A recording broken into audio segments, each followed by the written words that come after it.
আসসালামু আলাইকুম। গণিত টিউটোরিয়ালে সকলকে স্বাগতম। তোমরা যারা সামনে এসএসসি এক্সাম দিবে আজকের ভিডিওটি তোমাদের জন্য খুবই গুরুত্বপূর্ণ।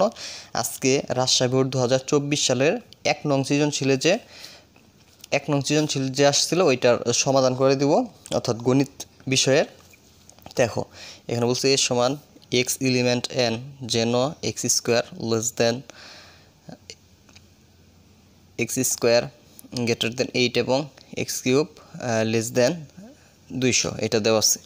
বলছে বি সমান এক্স এলিমেন্ট এন যেন এক্স জোড় সংখ্যা এবং x less than or equal 6 এটা বলছে, এবং সি সমান দেওয়া আছে √7। আচ্ছা, ক নং প্রশ্ন উদ্দীপকের সাথে সংশ্লিষ্ট নয়।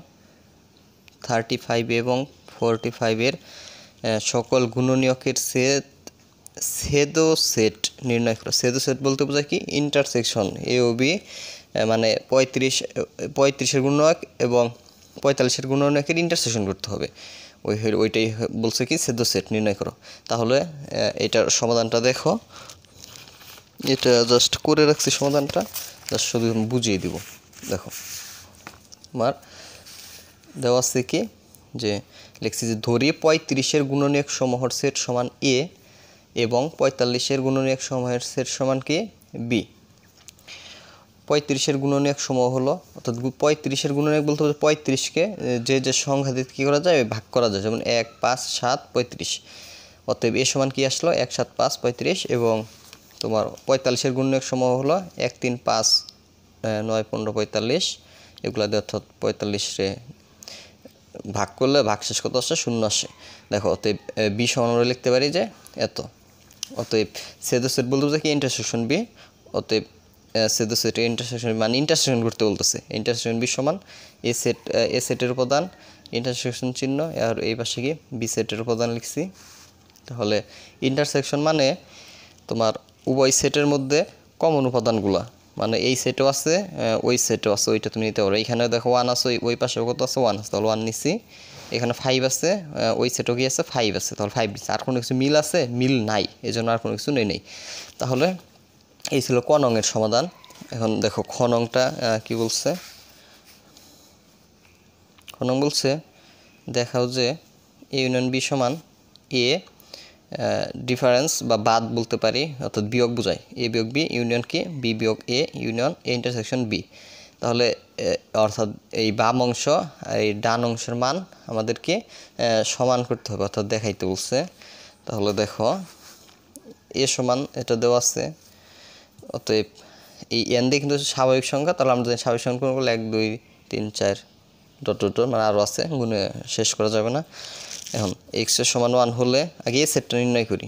এই শর্তগুলা, অর্থাৎ ওই স্বাভাবিক এক্স 11, 10 মানে ওই এক্স দিয়ে বোঝায় এই এ সেটের যে উপাদানগুলো হবে ওই উপাদানের উপর বর্গ করলে 8-এর থেকে বড় হবে, মানে এগুলা শর্ত।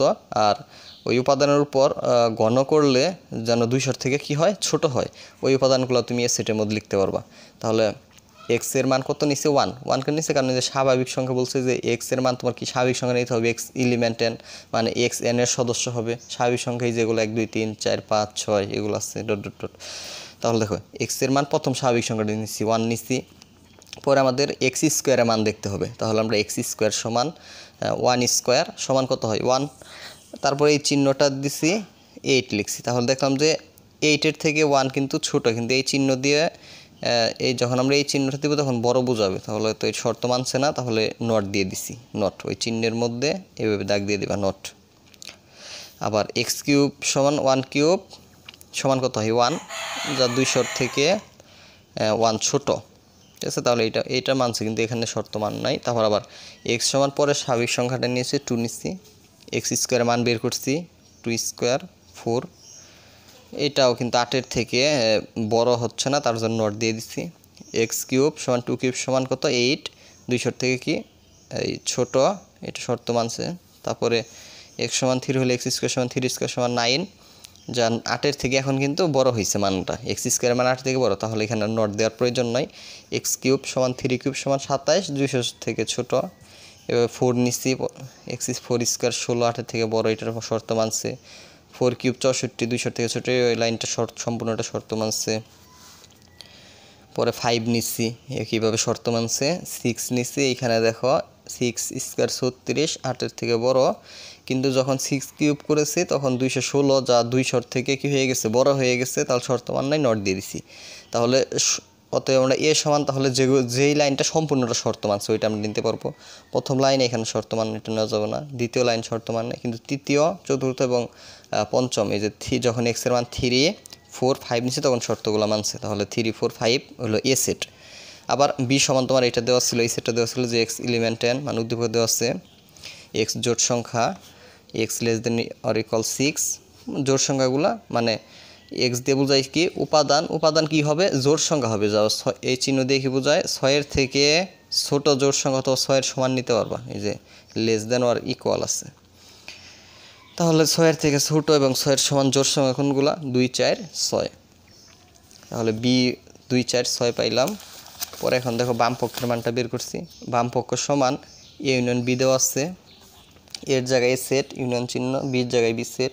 ইউনিয়ন মানে কমন আনকমন সব, মানে এই সেটও আছে ওই সেটও আছে, সবগুলাই নিতে হবে, কিন্তু এক উপাদান দুইবার নেওয়া যাবে না, প্রত্যেকটা উপাদান একবার করে নিতে হবে। দেখো এখানে 2 আছে নিচ্ছি, 3 আছে নিচ্ছি, 4 নিয়েছি, 5 আছে নিয়েছি, 6 আছে নিয়েছি, মানে সব নিতে হবে নিচ্ছি। এখন আবার আমরা ওই ডান পক্ষ বের করব। দেখো ডান পক্ষে যেহেতু এ বাদ বি আছে, আবার এ বাদ বি বিয়োগ এ বাদ বি, অর্থাৎ এ বিয়োগ বি বের করতেছি। দেখো এ সেটটা লিখছি, এই চিহ্ন, তারপরে বি সেটটা লিখছি। পরে এইটার মানে হলো যেগুলা মিল আছে ওগুলা বাদ, মিলগুলা বাদ দেওয়ার পরে প্রথম সেটে যেগুলো থাকে ওগুলা উত্তর নিতে হবে।